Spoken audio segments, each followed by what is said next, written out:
"He's just a friend," she said. "The dog's barking at shadows." So I checked the camera. She was letting him in.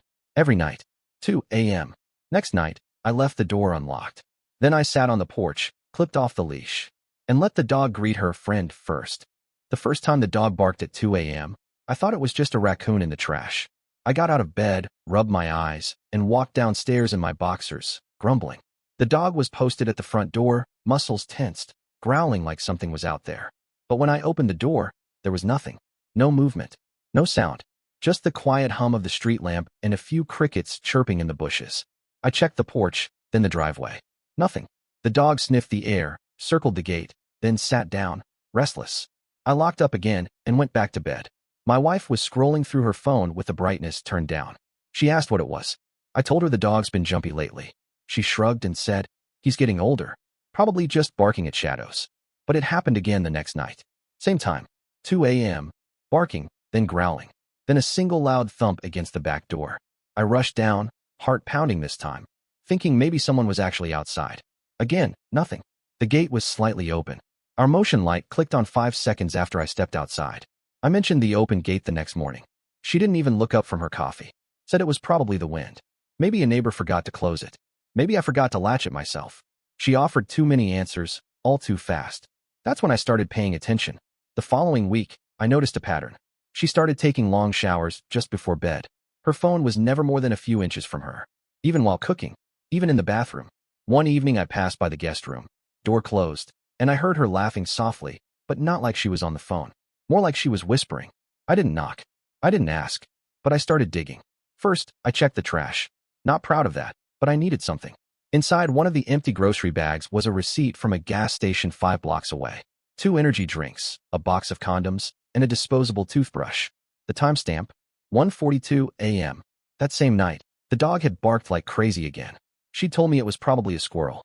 I bought a small wireless camera the next day. One that looked like a motion sensor light. I mounted it near the back patio and synced it to my phone. I didn't tell her.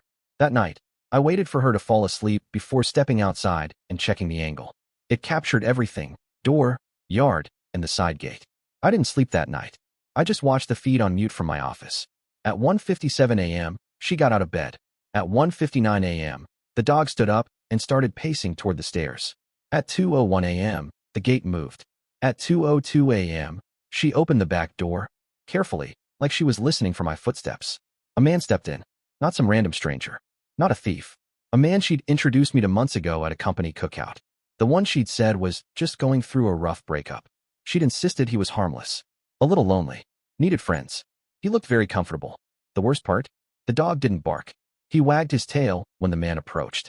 He rubbed behind the dog's ears like it was a ritual. Like he'd done it before. I watched as they went inside.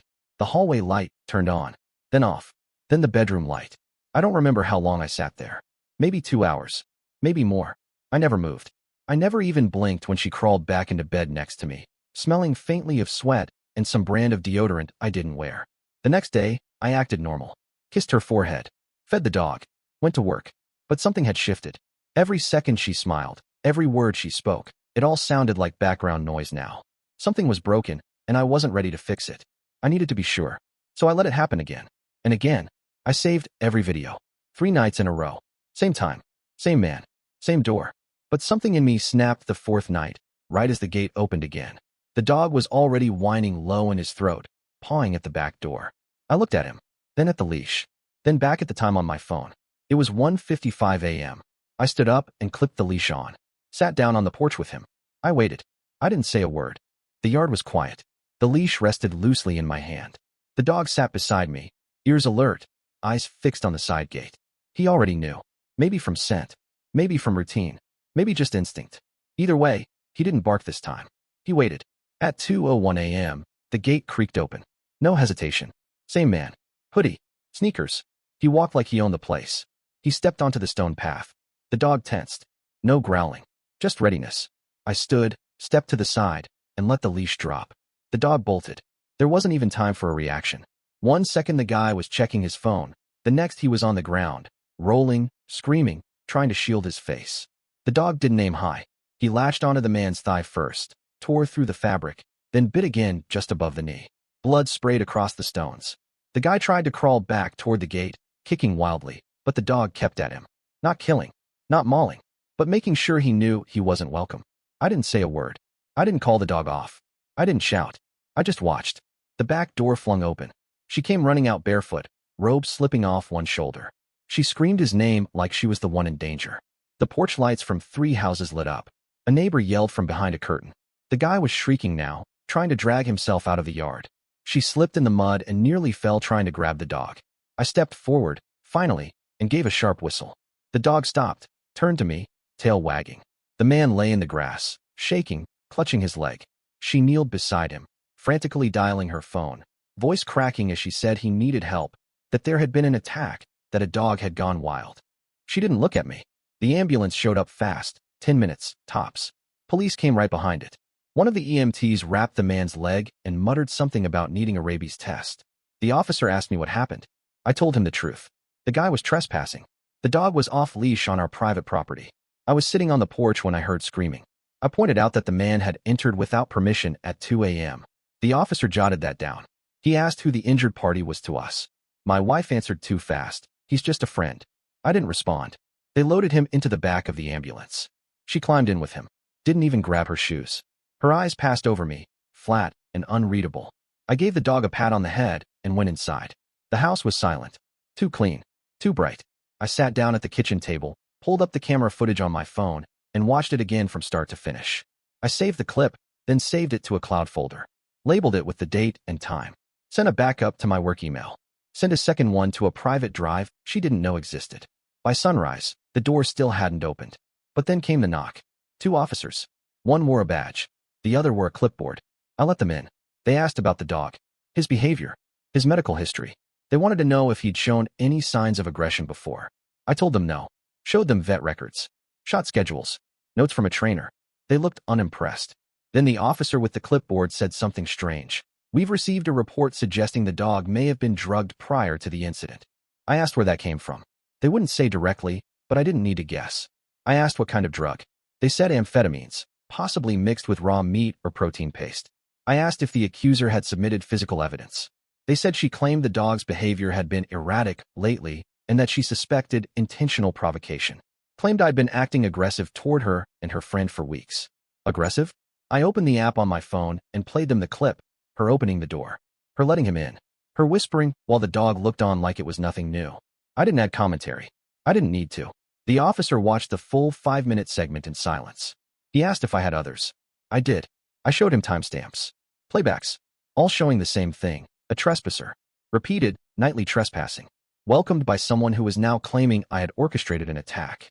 The man was in our yard. The dog was not provoked. They didn't arrest me. They didn't even take the dog. But they asked me not to leave town while the case was being clarified. I nodded. They left. By noon, she came home. Hair tied up. Wrists red from where she'd wrung her hands raw. She didn't look angry. She looked panicked. She asked if I'd seen what happened. I said yes. She asked if I was going to talk to the police. I told her they'd already been here. Then she asked something that gave her away completely. She asked if I'd flushed the meat. She stood in the kitchen like a guest. Her arms were stiff at her sides. She didn't ask about the dog. She didn't ask about the neighbor witnesses. She only asked one thing. Did you flush the meat? Not what happened. Not is he okay. Not even why'd the dog do that. Just that. 5 words that told me everything I needed. I didn't answer. She took a shaky breath and said that she panicked last night and that things got out of hand. Then she tried to pivot, said she told the police I might have accidentally fed the dog something wrong, that I was sleep-deprived, distracted, that maybe I didn't realize what I gave him. That wasn't what the police told me. They used words like intentional, aggressive, provocation. They didn't say accident. She wasn't trying to protect me. She was laying the groundwork to ruin me. So I went silent. That evening, I got a call from the vet. An officer had ordered a toxicology report on the dog, apparently at her insistence. She claimed I'd fed him contaminated meat the day before the attack. Claimed I'd told her I was training him to be mean. That I'd gotten upset when the dog barked at delivery drivers and said, "Good, let him learn to bite." She built a full narrative in one night. Her statement even included a fake anecdote about me yelling at the dog and making him sit outside in the cold as punishment. It would have been a compelling story if I hadn't installed cameras 2 weeks earlier. I printed everything. Date-stamped footage showing the dog being walked, fed, cuddled. Footage showing her sneaking out with the dog to meet the same man in the alley 3 nights prior. She even gave him treats from her purse, the same kind she later claimed were laced with something. I gave everything to a lawyer before the police could even request it. We wrote up a statement, added vet receipts showing the dog's health history, copies of training documents and temperament assessments. I even submitted 2 neighbor testimonies. Both had heard the commotion. Both knew the man had no reason to be in our yard. But the worst was still coming. 3 days after the attack, I was officially notified that a case had been opened against me. The charge was willful negligence resulting in harm. Her statement now claimed I knew the man was coming, that I had weaponized the dog and created an environment of fear and retaliation. She described the man as a longtime friend she tried to help through depression, said I was jealous of their friendship and used the dog to send a message. It was theatrical. She cried in her statement, claimed she had feared for weeks that I was unstable. She even showed a bruise on her wrist from when she'd tried to stop me from dragging the dog outside. The police took it seriously, but not as seriously as I took my counterattack. I requested to speak on record, brought my lawyer, played the recordings, all of them, presented a log showing over a dozen nights where she'd welcomed the man into our home between 1:45 a.m. and 2:15 a.m. Footage of the dog being calm, playful, even licking the guy's hand on earlier nights. I showed receipts, groceries she bought for him, takeout deliveries at odd hours, charges she tried to hide in Venmo descriptions. Her story didn't survive the facts. The officer looked visibly irritated by the time I finished. He didn't say much, just wrote, nodded, asked follow-up questions about our marriage timeline, asked if I wanted to file a complaint in return. I said not yet, but I had one more card to play. That same afternoon, I scheduled a meeting with the HR department at her office. I didn't speak to her, didn't warn her. I walked in with a folder, a flash drive, and a signed affidavit. Because here's what she didn't know. One of the recorded encounters showed her wearing her company's security badge around her neck during one of those late-night visits. That meant she either came straight from work or used company time for personal matters. Either way, it was misconduct. Even worse, her friend worked at the same company. He was in a supervisory role in another department. When HR saw the footage, they asked no questions. They said they would handle it internally. That night, she came home with her face pale. Her phone was lighting up nonstop. Her friend had been removed from the internal chat servers. His email was deactivated. She asked what I'd done. I didn't answer, just gave the dog his dinner and watched as she walked around the house like it was the first time she realized it wasn't hers. She stayed quiet the rest of the night. No apology, no breakdown, just pacing, half whispers into her phone, trying to spin things into control again.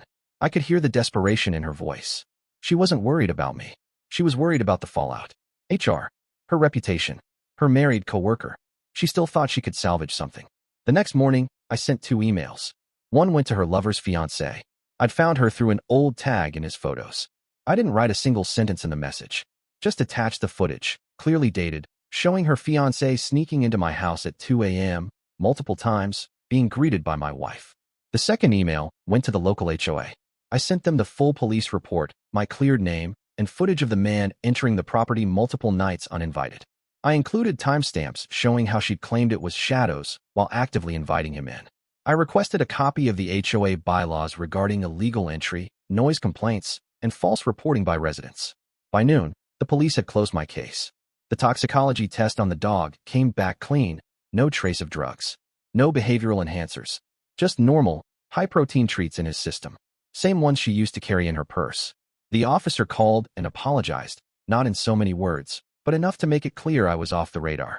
He mentioned that the complainant's statement had conflicting timelines and that her claim of poisoning was unsupported. I asked if the report would show that clearly. He said yes. I said that's all I needed. She tried to talk to me that night, claimed it had all been a misunderstanding, said her coworker had taken things too far, that she was scared to tell me because she didn't want to lose me. The same person who wrote a false statement trying to ruin me was now crying at the kitchen counter like it hadn't happened.